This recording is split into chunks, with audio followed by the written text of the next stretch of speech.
Shalom, Bapak, Ibu, dan saudara-saudara yang terkasih di dalam Tuhan. Kebenaran pada saat ini berjudul brokenness. Saudara-saudara, kita telah belajar banyak kebenaran, ya, dan itu suatu hal yang bagus. Banyak di antara kita yang berkata, hidupku diubahkan oleh khotbah suara kebenaran.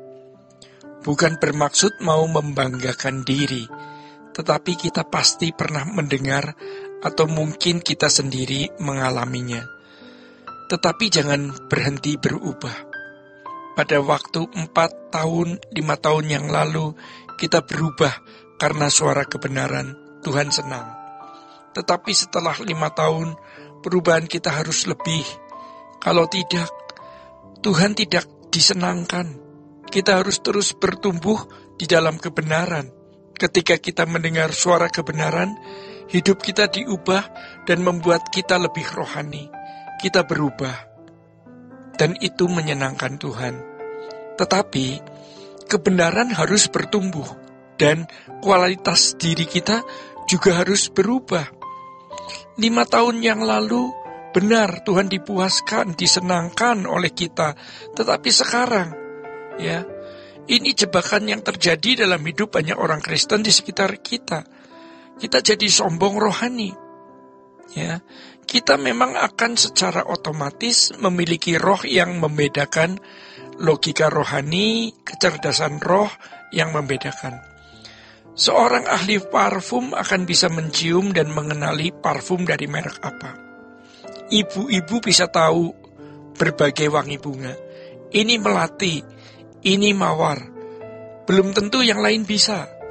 Kita bisa karena sudah terbiasa melatih, maka jadi otomatis. Seorang montir mobil yang canggih suka diajak orang sebelum ia membeli mobil untuk memeriksa kondisi mobil tersebut.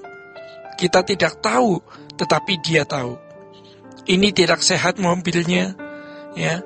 Seorang ahli akan otomatis tahu, tetapi jangan menghakimi orang. Ini salah, ini benar.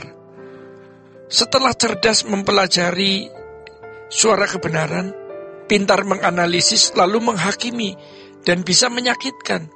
Dia bisa jatuh karena tidak menggumuli keadaan dirinya, lupa, seakan-akan suara kebenaran yang dia pelajari otomatis menjadikan dia berkualitas. Saudara-saudara, coba kita tanya Tuhan. Hidup kita berkualitas tidak? Yang menyedihkan, kalau kita berdoa, bisa mendengarkan suara kebenaran berjam-jam, tetapi tidak berdoa. Bukan tidak boleh mendengarkan suara kebenaran berjam-jam. Idealnya begitu. Tetapi bertemu Tuhan secara pribadi harus. Seberapa hebat khotbah suara kebenaran? Memang, pada mulanya bisa mengubah kita. Tetapi ada tahapan di mana kita harus bertemu Tuhan secara langsung. Kalau sampai kita tidak betah berdoa lebih dari 30 menit, maka ada yang salah dalam hidup kita. Mengapa orang tidak bisa tahan doa? Kalau lidahnya masih terikat mengecap sesuatu yang enak, selera mata, selera telinga, hobi, atau kesenangan tertentu, maka tidak bisa berdoa lama. Suara kebenaran didengar, bagus. Tetapi duduk diam di kaki Tuhan itu mutlak. Jangan melarikan diri hanya karena mau punya pengetahuan. Kita harus punya waktu untuk duduk diam di kaki Tuhan. Bagaimana firman itu dihidupkan di dalam hidup kita, supaya bisa menemukan diri kita oleh pertolongan Roh Kudus. Apakah Tuhan senang dengan keadaan kita? Apa keadaan kita sesuai dengan apa yang Allah kehendaki? Maka kita harus belajar mengikat tubuh kita di hadirat Allah. Aku ikat tubuhku di hadirat-Mu Tuhan. 1,5 jam, 1 jam ini, ikat jiwa, pikiran dan perasaan kita untuk duduk diam. Harus sering diikat.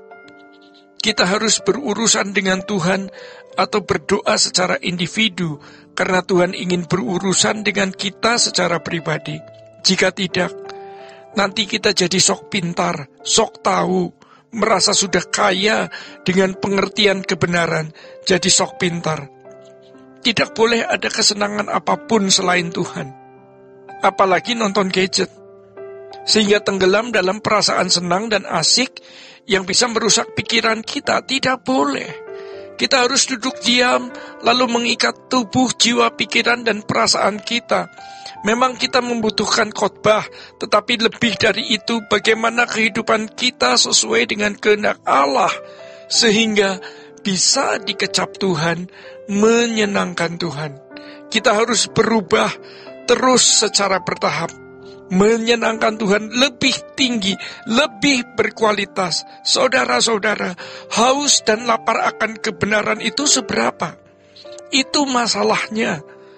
Sering kita makan dalam keadaan tidak lapar, betul. Memang ada orang berkata, jangan makan menunggu lapar, nanti makannya jadi kebanyakan. Tetapi kerinduan untuk berkeadaan sesuai kehendak Allah itu harus sedalam-dalamnya. Kalau kita lapar dan haus pada tingkat tertentu, tubuh kita stres.